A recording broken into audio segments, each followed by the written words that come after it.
Now next topic is factors affecting capital structure. इस topic में हमको भी पढ़ना है कि कौन कौन से फैक्टर्स हैं जो कि कैपिटल स्ट्रक्चर को डिटरमाइन करते हैं, या फिर किसी भी कैपिटल स्ट्रक्चर को डिटरमाइन करने से पहले कौन कौन से फैक्टर्स को हमको कंसिडर करना चाहिए। तो सबसे पहला है ट्रेडिंग ऑन इक्विटी।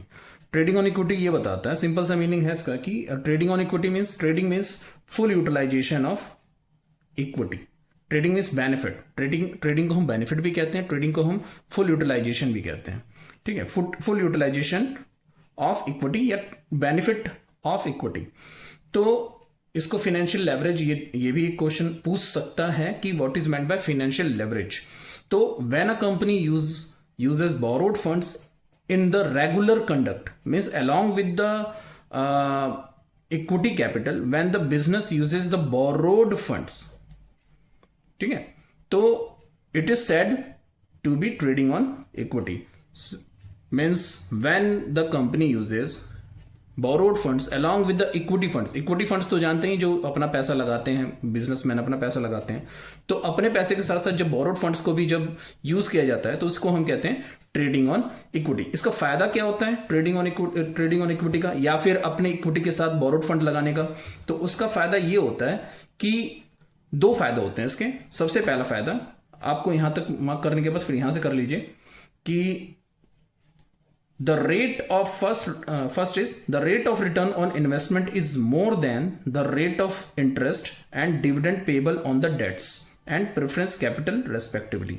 इसका कहने का मतलब है कि जब किसी भी फाइनेंशियल ईयर में कंपनी को सुपर या सरप्लस प्रॉफिट होता है तो उस केस में हम इंटरेस्ट या dividend at a fix rate देते हैं। अगर 6% है तो 6% के हिसाब से देंगे, 10% है तो 10% के रेट से देंगे। तो इसमें क्या होता है कि हम एक फिक्स अमाउंट हम आउटसाइडर्स को देते हैं और बाकी जो पैसा बच जाता है वो इक्विटी का होता है, इक्विटी शेयर होल्डर्स का होता है। दूसरा फायदा क्या होता है कि इंटरेस्ट पेड, जो भी इंटरेस्ट आप पे कर रहे हैं, डिविडेंड की बात नहीं कर रहे हैं, यहां पे इंटरेस्ट लिखना है, जो भी इंटरेस्ट आप पे कर रहे हैं डेट्स पे, that is deducted from the profit while calculating the tax. और टैक्स डिसाइड करने से पहले या टैक्स से पहले उसको हम डिडक्टेबल आइटम मानते हैं। Okay, now second factor is exercise of control. तो अगर कैपिटल स्ट्रक्चर ऐसा रखना है कि जो उसके इक्विटी शेयर होल्डर्स हैं उनका वोटिंग राइट डाइल्यूट ना हो, मतलब कि वो जो वोटिंग राइट उनकी चल रही थी वो वोटिंग राइट बनी रहे और उनका फंड्स भी बन जाए, फंड्स भी उनका बढ़ जाए। तो इसके लिए उनको क्या करना पड़ता है, तो उनको इक्विटी शेयर इशू नहीं करना होता है, इनको क्या करना होता है प्रेफरेंस शेयर्स या डिवेंचर्स पे डिपेंड होना पड़ता है। अगर वो इक्विटी शेयर इशू कर देंगे तो उनका वोटिंग राइट क्या हो जाएगा, बढ़ जाएगा। तो इसलिए बहुत सारी कंपनी क्या करती हैं कि अपने एक्सरसाइज और कंट्रोल को बनाए रखने के लिए वो प्रेफरेंस शेयर्स या फिर डिबेंचर्स को एडिशनली इशू करती हैं। तो यहां पे सिंपली लिखा हुआ है कि that in a company equity share holders have voting rights, this we know well, and therefore control of the company lies in their hand. This is the topic that we know well, that equity shareholders have only the full voting rights. It is if the promoters of the company want to retain the control in their own hands, अगर जो promoter हैं या equity share holders हैं अपने हाथ में पूरा मतलब कंट्रोल रखना चाहते हैं तो they may not issue the additional equity shares to the public. तो वो पब्लिक को इक्विटी शेयर्स एडिशनली इशू नहीं करेंगे। तो ये मैंने बता दिया। Third point, need for flexibility. तीसरा, अगर कंपनी चाहती है कि उसकी जो कैपिटल स्ट्रक्चर की फ्लेक्सिबिलिटी बनी रहे, फ्लेक्सिबिलिटी बनी रहे मतलब कि कभी भी हम चाहे तो फंड्स को कम कर दें या फिर कभी भी चाहे हम फंड्स को एक्सपेंड कर दें, तो इस चीज के लिए हमको किस पे डिपेंड होना पड़ता है, हमको क्या इशू करें कि हमारा फ्लेक्सिबिलिटी बना रहे। तो तीसरा जो फैक्टर है, need for flexibility. A good capital structure should be flexible. एक जो कैपिटल स्ट्रक्चर, जो गुड कैपिटल स्ट्रक्चर है वो क्या होना चाहिए, फ्लेक्सिबल होना चाहिए, so that the adjustment can be made when ever it arises, ताकि जो भी एडजस्टमेंट हमको करना है, कम करना है, ज्यादा करना है, वो हम कर सकें। तो डिबेंचर्स एंड प्रेफरेंस शेयर्स, ये आपका पॉइंट है कि debentures and preference shares can be paid off whenever the company feels necessary, कि डिबेंचर प्रेफरेंस शेयर्स को हम कभी भी दे सकते हैं। When our purpose is over we can pay off these types of securities. Which securities? Debentures and preference. but equity shares cannot be paid once it is issued by a company. It is paid at the time of winding up of the company. So last line it is given that, but equity shares cannot be paid off during the lifetime of the company. Up to here it is the answer. Okay, now fourth factor, nature of the business. Company enjoys regular and liberal earning. अगर company के जो earning है हमेशा होती है, no doubt उसका earning होना ही होना है और हमेशा होता है, liberal and regular, then public example public utilities can afford to have high capital gearing. मतलब high capital gearing ratio means debts ज्यादा हो और इक्विटी कम हो.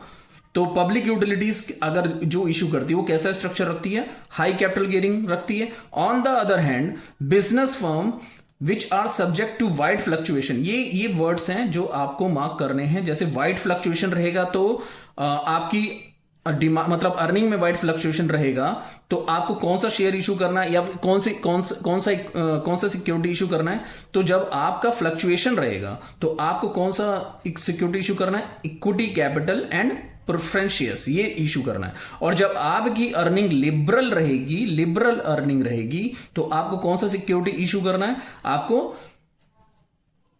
High capital gearing ratio means debts means debentures issue करना होगा. ठीक है, simple meaning. तो companies enjoying regular and liberal earning, then they can issue the debentures, and if the company has to face the wide fluctuation in earning, then they should issue equity share or preference shares. This is the topic. Now next factor affecting, fifth factor, cost of financing. Cost of financing का मतलब होता है कि अगर आपको capital अगर acquire करना है, in order to acquire the capital, तो आपको कुछ ना कुछ एक्सपेंसेस करने पड़ते हैं, आपको कुछ स्पेंड करना पड़ता है, आपके कुछ खर्चे होते हैं. तो मैं एक पैटर्न बना दे रहा हूं कि इक्विटी शेयर को कलेक्ट करने के लिए आपको बहुत ज़्यादा पैसा खर्च करना पड़ता है. जैसे कि आपको अंडर राइटिंग कमीशन देना होता है, अंडर राइटिंग कमीशन होगा और बहुत सारी चीज़ें होती हैं. ठीक है, और प्रेफरेंस शेयर को जब हम इशू करते हैं तो इस पे खर्चा कम लगता है, इस पे खर्चा और कम लगता है इससे जब हम फंड्स कलेक्ट करते हैं. और सबसे कम खर्चा हमारा लगता है डिबेंचर्स से फंड्स कलेक्ट करने में, इससे कम पैसा लगता है. तो अगला टॉपिक यही बता रहा है कि when we are going to decide the factors for capital structure, तो we have to pay attention on the cost of financing. तो कॉस्ट ऑफ फाइनेंसिंग कैसा होना चाहिए, अच्छा होना चाहिए. मतलब हम जब पैसा कलेक्ट करें तो उस पर हमारा खर्चा कम लगना चाहिए. तो in a good financial structure the cost of capital, underline, cost of capital should be reasonably क्या होना चाहिए, कम होना चाहिए. जो आपको कलेक्शन का जो आपका जो कॉस्ट होता है, फंड्स कलेक्शन का जो कॉस्ट होता है वो लो होना चाहिए. Cost of capital depends upon the prevailing rate of interest. अब वो कॉस्ट किस किस चीजों पर डिपेंड करता है, प्रिवेलिंग रेट ऑफ इंटरेस्ट मतलब जो आप फंड्स ले रहे हैं उस पर कितना इंटरेस्ट आपको देना पड़ेगा, return expected bye potential investors, वो कितना चाहते हैं इसका भी ध्यान देना पड़ेगा. अगर कम चाहेंगे तो ठीक है, आप इसी को इशू करिए, इसी सिक्योरिटी को इशू करिए. एक्सपेंसेस कितने लगने हैं उस पर, एंड एडमिनिस्ट्रेटिव एक्सपेंसेस, इन सब चीजों का हमको ध्यान देना रहता है. This is the topic. Now period and purpose of financing. तो जब भी कैपिटल स्ट्रक्चर हम डिसाइड करते हैं तो हमको ये भी देखना रहता है कि हम जो फंड्स ले रहे हैं वो कितने समय के लिए ले रहे हैं. ज़्यादा समय के लिए ले रहे हैं मतलब हमको लाइफ टाइम के लिए चाहिए तो इक्विटी शेयर्स. अगर हमको कुछ ही हमारा प्रोजेक्ट है और कुछ छोटा सा पर्पज है तो हम क्या करते हैं, डिबेंचर्स इशू कर लेते हैं because they can be paid off at any time. So period and purpose of the financing, this is the heading. For funds required for permanent investment, अगर फंड्स आपको परमानेंट इन्वेस्टमेंट के लिए चाहिए, equity shares are appropriate choice. Okay, and debentures and preference shares are preferable for medium term finance. Okay, modernization and expenses of programs may be better be financed through the preference shares and debentures. तो अगर आपको modernisation करना है, आपके firm अपने firm को expand करना है, मॉडर्नाइज करना है, तो आप बढ़िया यही होगा कि आप क्या करें, प्रेफरेंस शेयर्स और डिबेंचर्स पे डिपेंड रहें. Okay, now seventh factor, capital market condition. हमको ये भी ध्यान रखना पड़ता है कि मार्केट कंडीशन क्या है, कंपनी की पोजीशन क्या है मार्केट में, इस चीज का भी ध्यान रखना पड़ता है। तो दो चीजें हैं इसमें, दो कीवर्ड्स हैं जो आपको ध्यान रखना है। पहला है when the company is at the boom period, और when the company market is at bearish market, when the company is facing the bearish market. अब बूम मार्केट क्या होता है, बेरिश मार्केट क्या होता है, मैं बता दे रहा हूं। The state of capital market influences, the state of capital market influences the choice of security to be issued. ये हमको ध्यान रखना पड़ता है कि हमारे मार्केट का स्टेटस क्या है, लेवल क्या है। अगर हमारे बिजनेस का जो लेवल है या बिजनेस का जो कंडीशन है बूम पीरियड पे है, सैचुरेशन पीरियड पे है, तो इन्वेस्टर किस पे पैसा खर्च करना चाहिए, मतलब इन्वेस्टर किस पे कौन सा फंड्स लेना चाहेंगे। तो जाहिर सी बात है, जब कंपनी अच्छा खासा कमा रही है, बहुत अच्छा पैसा कमा रही है, तो during boom periods investor willing to take risk, budget लेंगे, वो रिस्क लेंगे क्योंकि कंपनी अच्छा कर रही है, तो any doubt they will take the risk and invest in the equity shares. तो किसमें वो मालिक बनना चाहेंगे।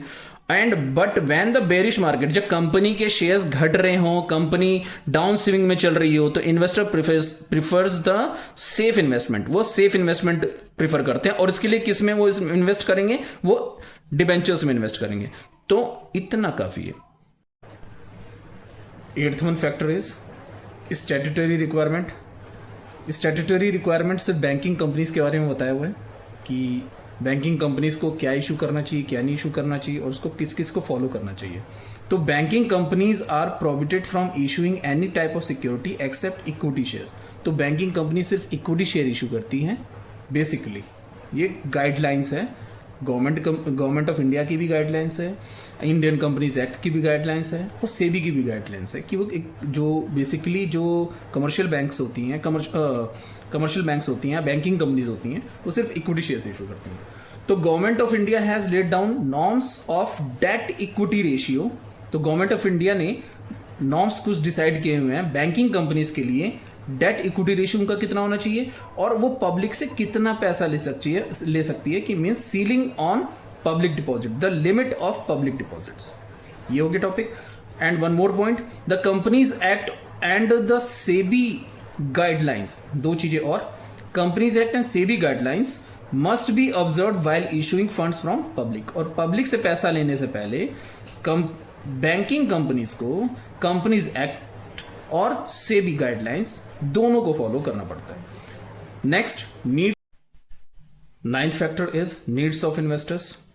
तो इस टॉपिक को जानने से पहले हमको ये जानना जरूरी है कि इन्वेस्टर्स कितने तरह के होते हैं मार्केट में। तो मार्केट में इन्वेस्टर्स दो तरह के होते हैं, कि जो रिस्क लेने को तैयार हैं और जो चाहते हैं कि उनके इन्वेस्टमेंट में एप्रिसिएशन हो, यानी कि उनका इन्वेस्टमेंट बढ़े। और दूसरा तरह का जो इन्वेस्टर्स होता है वो बहुत ही कॉशियस होता है, वो कोई भी रिस्क नहीं लेना चाहते, बस वो चाहता है कि रेगुलर रिटर्न उसको मिले। तो इस टॉपिक को पढ़ते हैं। Investors attitudes and the requirement regarding the income and risk.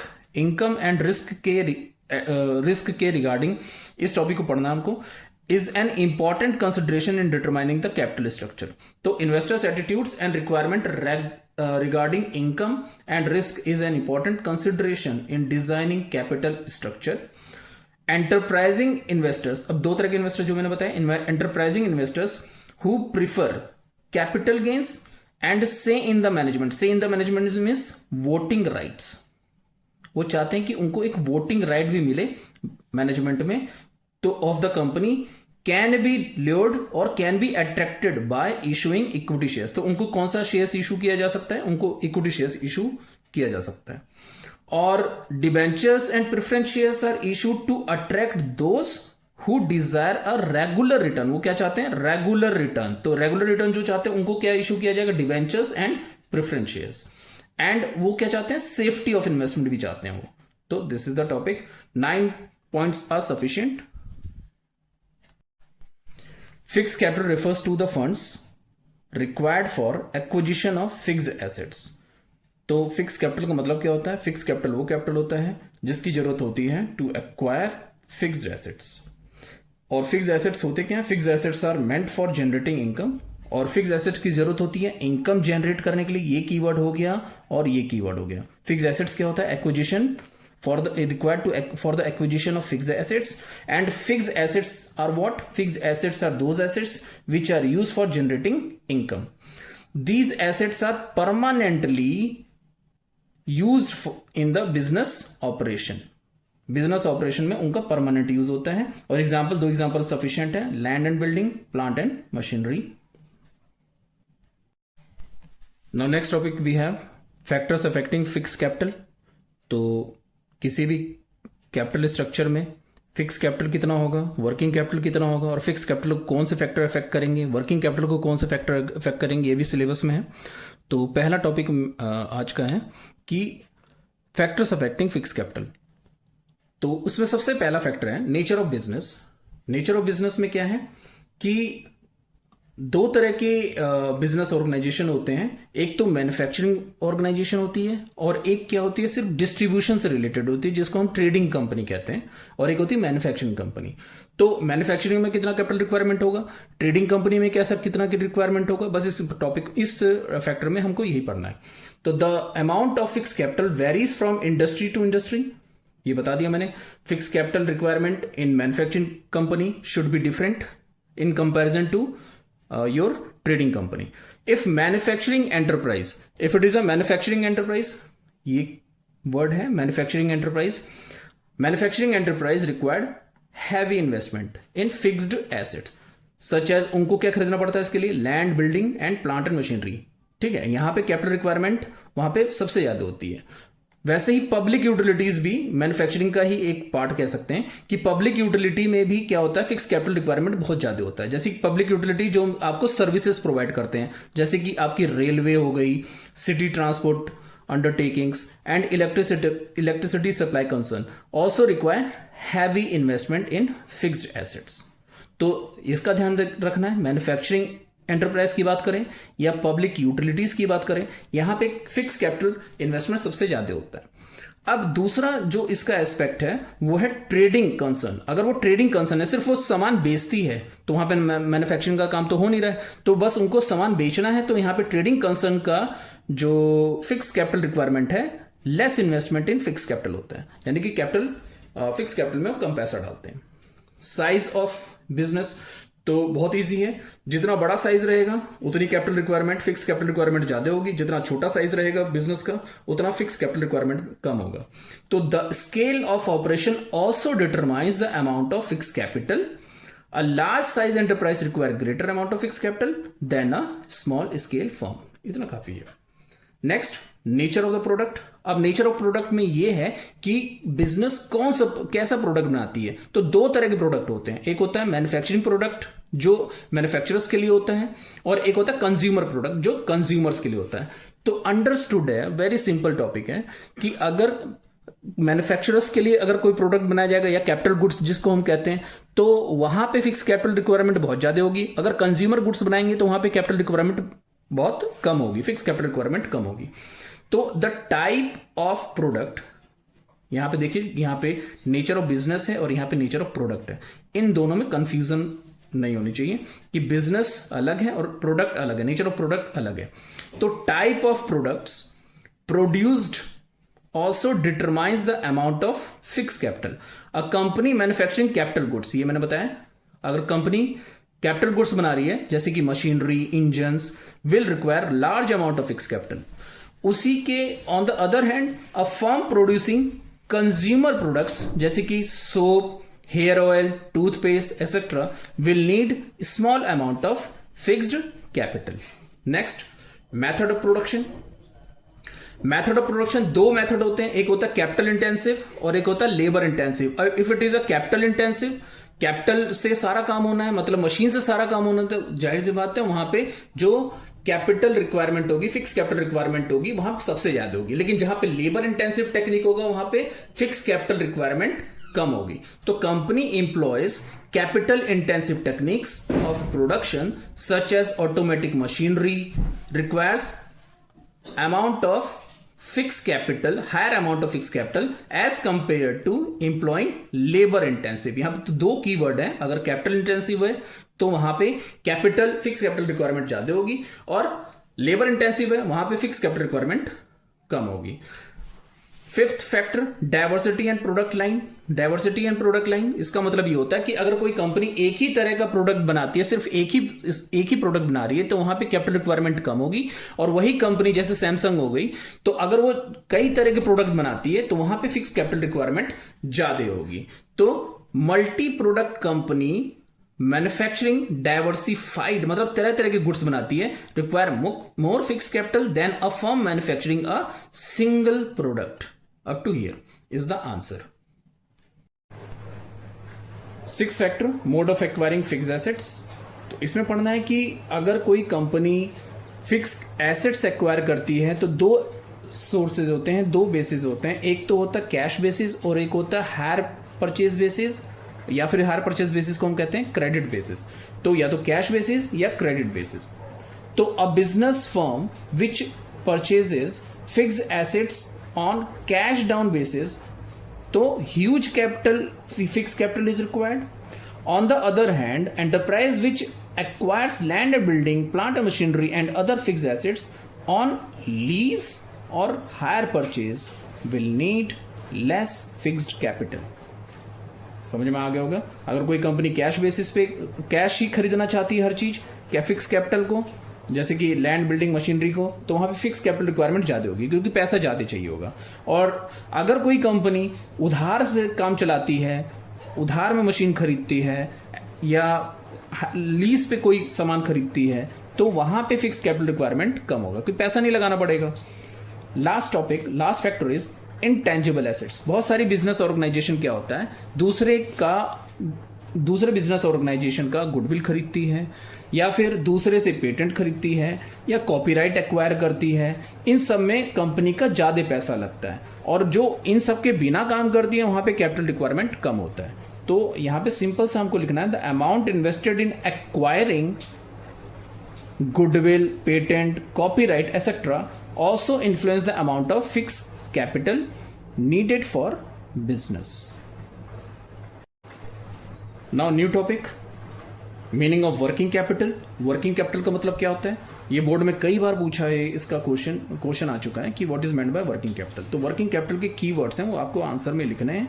तो वर्किंग कैपिटल को किस और नाम से जाना जाता है, तो working capital is also known as circulating capital, revolving capital, because it keeps on circulating. मतलब जैसे रॉ मटेरियल में आपने पैसा लगाया, फिर रॉ मटेरियल को आपने फिनिश गुड्स में कन्वर्ट किया, फिर वो फिनिश गुड्स क्या हुआ, आपने मार्केट में बेचा, फिर पैसा आया, फिर आपने रॉ मटेरियल में पैसा लगाया, तो ये सर्कुलेट होता रहता है। इसलिए हम इसको क्या कहते हैं, वर्किंग कैपिटल, सर्कुलेटिंग कैपिटल और revolving capital, because it keeps on circulating और revolving in the business.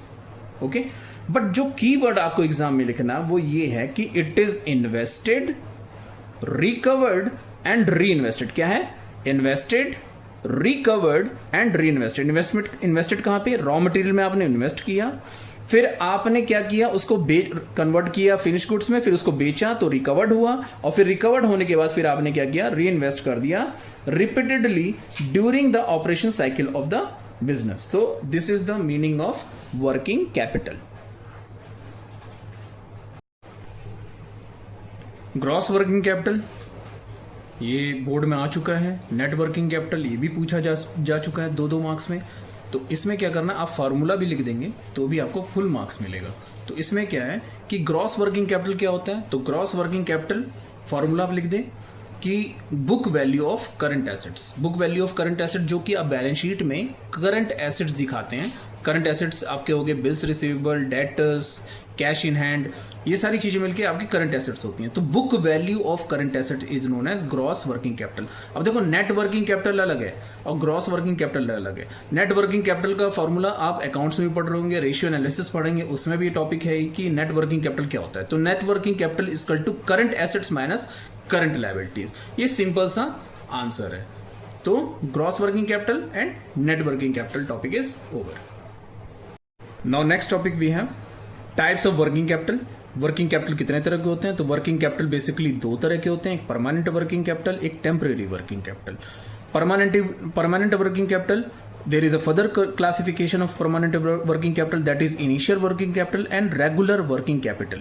Okay, now what is temporary working capital classification? So there are the two further classification of temporary working capital, that is seasonal working capital and special working capital. Here I will explain you in deep what is meant by permanent working capital, what is meant by temporary working capital. So now come to the topic, what is permanent working capital?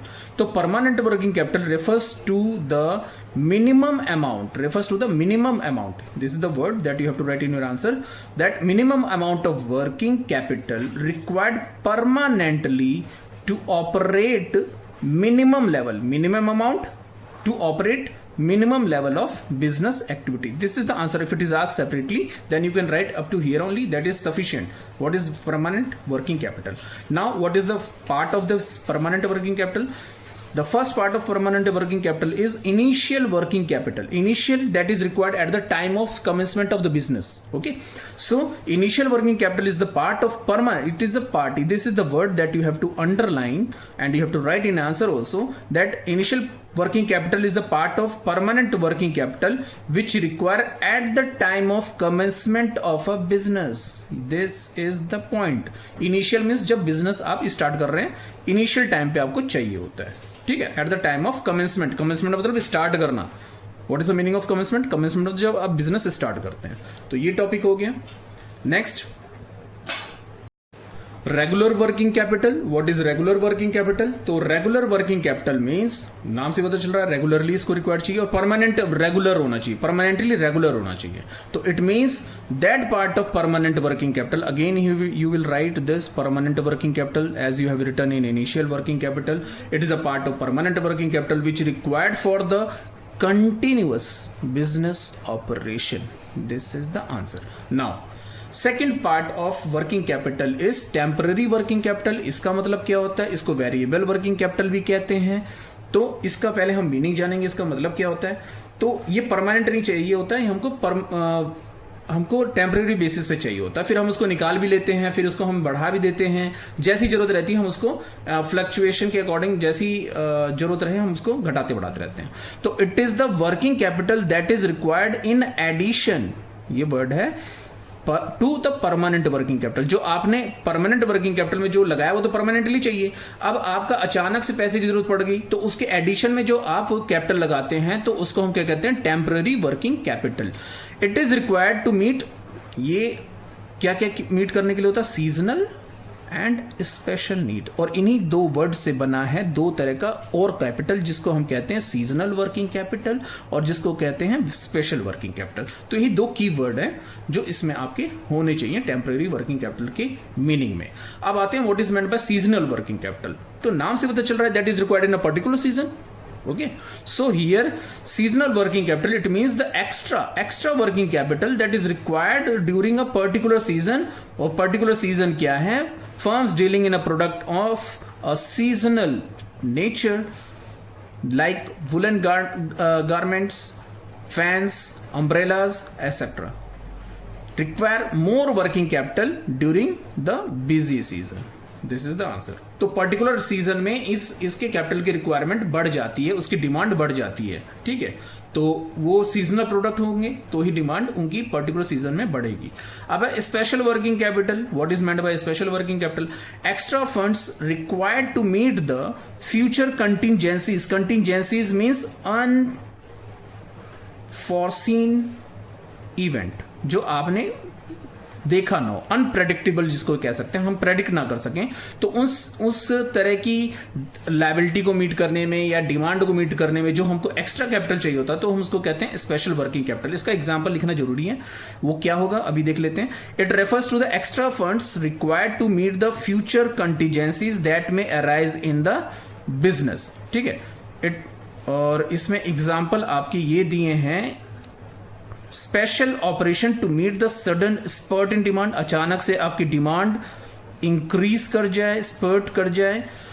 Unusually stagnant period और depression leading to piling up of inventory. ठीक है. अगर unusual आपका stagnant period आ गया, stagnant मतलब जब आपका business अचानक से थोड़ा सा धीमा हो जाए, स्लो हो जाए या रुक जाए, जिसको हम कहते हैं डिप्रेशन पीरियड. तो उस चीज से उभरने के लिए हम क्या करते हैं, इस तरह के कैपिटल की रिक्वायरमेंट होती है. ठीक है। अगर अचानक से कंपनी में स्ट्राइक हो जाए, लॉकआउट हो जाए, या फिर कोई नेचुरल कैलेमिटीज हो जाए, अर्थक्वेक, फ्लड वगैरह, तो उस टाइम में हमको स्पेशल वर्किंग कैपिटल चाहिए होता है। तो दो एग्जांपल इसमें सफिशिएंट है, जो पहला और तीसरा मैं जो समझता हूं बहुत इजीली से आपको समझ में आ जाएगा। Okay, now the topic is factors affecting working capital. तो इसके पहले हमने पढ़ा है कि वो कौन से फैक्टर्स हैं जो फिक्स कैपिटल को डिसाइड करते हैं, या फिर उन फैक्टर्स को कंसिडर करना पड़ता है। सेम वे यहाँ पे भी वर्किंग कैपिटल को डिसाइड करने से पहले हमको कौन कौन से फैक्टर्स को कंसिडर कर लेना चाहिए। तो ये टॉपिक पढ़ने वाले हैं कि नेचर ऑफ द बिजनेस। सबसे पहला है नेचर ऑफ द बिजनेस। वहां पे भी पहला पॉइंट था आपका नेचर ऑफ द बिजनेस, यहाँ भी पहला पॉइंट है नेचर ऑफ द बिजनेस।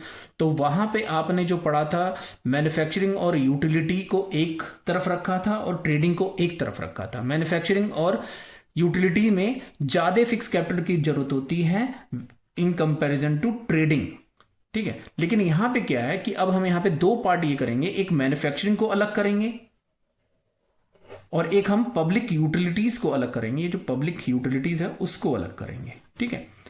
तो मैन्युफैक्चरिंग कंपनी में जो वर्किंग कैपिटल रिक्वायरमेंट होगी वो ज्यादा होगी। क्यों होगी? क्योंकि वहां पे स्टॉक मेंटेन करना होता है, रॉ मटेरियल के लिए स्टॉक चाहिए तो आपको।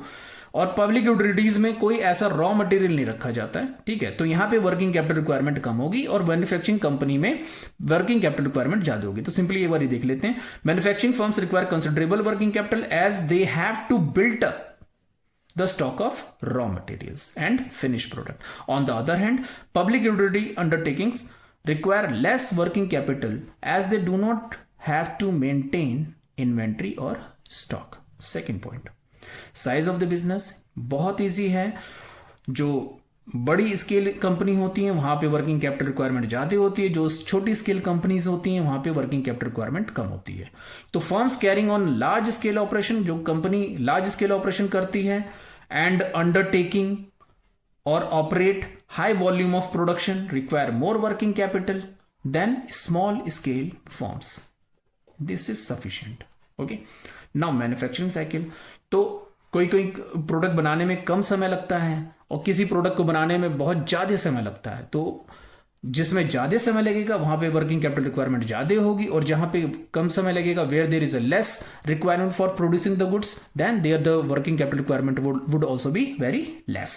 सो here it means the time involve in the production of goods. इसका मतलब तो ये होता है manufacturing cycle means the time involve in the manufacturing of the goods, longer the time gap between the purchase of materials and production of finished goods, higher the need of working capital. मतलब जो longer period रहेगा, आपको raw material से finish goods convert करने में ज़्यादा समय लगता है, फिर जाहिर सी बात है कि जब आप बेचेंगे तो उसमें भी समय लगेगा।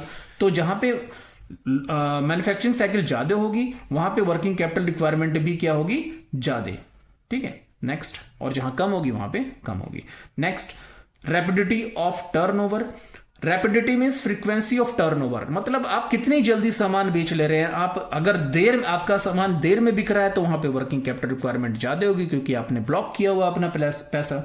और अगर आपका सामान जैसे आप प्रोड्यूस करते हैं उसके कुछ ही दिनों में आपका बिक जाता है तो वहां पे वर्किंग कैपिटल रिक्वायरमेंट कम होगी क्योंकि आपका रिकवर्ड हो जाता है, पैसा रिकवर्ड हो जाता है। तो turn over means the speed with which the amount of working capital is recovered. Okay, what is turnover?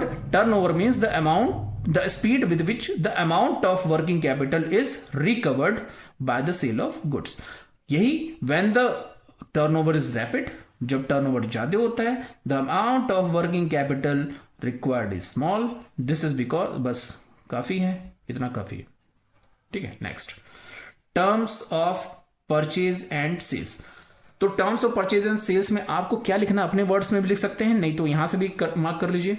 अगर आप if you purchase the goods और raw materials on credit and you sell on cash then working capital requirement would be less, क्योंकि आपने पैसा लगाया नहीं, आपको उधार मिला हुआ है, उधार मिला और आपने उसको कैश में बेच दिया, तो आपका वर्किंग कैपिटल कहां लगा? कहीं नहीं लगा, बल्कि आपका तो रिकवर हो गया, फिर आप अपने सप्लायर को दे देंगे, ठीक है। लेकिन जब आप कैश परचेज भी करते हैं और क्रेडिट में सेल करते हैं, परचेज तो करते हैं कैश में लेकिन सेल करते हैं आप क्रेडिट में, वहां पे वर्किंग कैपिटल रिक्वायरमेंट ज्यादा होगी। तो यहां पे क्या है, अ business firm requires comparatively small amount of working capital. Small amount of working capital की होगी जरूरत if it boys goods and services on credit, ये बताया मैंने, अगर आप उधार में कोई सामान खरीदते हैं फिर उसके बाद लेकिन सेल आप किस में करते हैं, ऑन कैश। और उसके उल्टा on the other hand if the purchases is in cash, purchases जो होते हैं कैश में होते हैं, एंड सेल्स ऑन क्रेडिट, और जो सेल करते हैं आप क्रेडिट में करते हैं, तो वहां पे large amount of working capital is required. Credit policy, यहां पे दो कीवर्ड हैं, लिबरल क्रेडिट पॉलिसी और एक होती है tight credit policy, tight here. तो when the liberal credit policy is followed, मतलब आपको बैंक से आसानी से पैसा मिल जाता है, तो भाई इसमें अंडरस्टूड है कि आप कोई भी बिजनेसमैन बैंक के पास पहुंच जाएगा, हर समय पहुंचा रहेगा, क्योंकि rate of interest very low है, ठीक है। तो वहां पे वर्किंग कैपिटल रिक्वायरमेंट ज्यादा होगी। लेकिन वही बैंक अगर टाइट हो जाए, बैंक इंटरेस्ट का रेट हाई कर दे, तो उसको कहते हैं टाइट क्रेडिट पॉलिसी, जब रेट ऑफ इंटरेस्ट हाई हो जाता है, तो भाई कोई नहीं पहुंचता बैंक के पास, ठीक है। तो वहां पे वर्किंग कैपिटल रिक्वायरमेंट कम हो जाएगी। तो when the liberal credit policy is followed, more working capital is required, and when the where on the contrary smaller working capital is needed in the tight credit policy। Okay, अब उससे आसान एक और topic है, 8वां factor हम देख लेते हैं, गुडविल ऑफ द बिजनेस। ये बहुत आसान टॉपिक है। अगर आपका गुडविल अच्छा है, मतलब आपकी जान पहचान अच्छी है, तो आपको उधार में सामान मिल जाएगा और आपका कैश में बिक जाएगा। लेकिन आपकी गुडविल अच्छी नहीं है, तो आपको कोई नहीं जानता है, तो आपको कैश ही खरीदना पड़ेगा और आपको कैश में डीलिंग करनी पड़ेगी। तो वहां पे वर्किंग कैपिटल रिक्वायरमेंट ज्यादा हो जाएगी। तो an enterprise enjoying a good reputation in the market can easily and quickly obtain short term loans, आपको आसानी से शॉर्ट टर्म लोन्स मिल जाता है from commercial banks, and it requires less amount of working capital. तो आपको working capital की जरूरत कम होती है। Next, 9th factor, growth and expansion plans. अगर कोई बिजनेस ऑर्गेनाइजेशन चाहती है कि उसका बिजनेस ग्रो करे, तो ग्रो करने के लिए आपको पैसा चाहिए, तो वर्किंग कैपिटल रिक्वायरमेंट आपकी ज्यादा होगी। तो एक लाइन का आंसर है, a growing and expanding firm require more working capital than stagnant firm. जो स्टेगनेंट मैंने बताया था कि जो अब रुकी हुई कंपनी है, मतलब बैठ चुकी है, वो चलती नहीं है, तो उसके कंपैरिजन में ग्रोइंग और एक्सपेंडिंग ऑर्गेनाइजेशन को ज्यादा वर्किंग कैपिटल की रिक्वायरमेंट होती है। सीजनल वेरिएशंस में क्या होता है, पर्टिकुलर सीजन में वर्किंग कैपिटल की रिक्वायरमेंट ज्यादा होती है। सीजनल अगर कोई प्रोडक्ट बेच रहे हैं तो वहां पे वर्किंग कैपिटल रिक्वायरमेंट ज्यादा होगी। तो working capital requirement of a business which are subject to seasonal variations are comparatively high during a particular season, मतलब वहां पे पर्टिकुलर सीजन में आपको ज्यादा वर्किंग कैपिटल की जरूरत पड़ती है। ये इजी है, ये भी इजी है, ये अपने एग्जाम में अपने लिख सकते हैं, बोर्ड एग्जाम में। Cyclic fluctuation, cyclic change create emergency demand for, जैसे साइक्लिक मैंने स्पेशल बताया हुआ था, मैंने वर्किंग कैपिटल में एक स्पेशल वर्किंग कैपिटल बताया, वो इसी से रिलेटेड है कि अगर आपके यहाँ पे स्ट्राइक हो जाए, लॉकआउट हो जाए, तो ये सब स्पेशल केसेस हो गए। Sudden spurt in the demand, अगर अचानक से डिमांड आपके प्रोडक्ट की बढ़ जाए, तो वहां पे क्या होता है, स्पेशल वर्किंग कैपिटल रिक्वायरमेंट ज्यादा होती है। तो साइक्लिक, जिसको हम साइक्लिक भी कहते हैं, तो cyclic changes create emergency demand for working capital during boom period. जब आप बहुत ही अच्छी आपकी कंपनी चल रही है, तो वहां पे जाहिर सी बात है आपको बहुत ज्यादा पैसे की जरूरत पड़ेगी, क्योंकि आपका प्रोडक्शन हाई होगा, ग्रोथ होगी, तो वहां पे वर्किंग कैपिटल रिक्वायरमेंट ज्यादा होगी। तो during boom period there is a need of larger working capital to support higher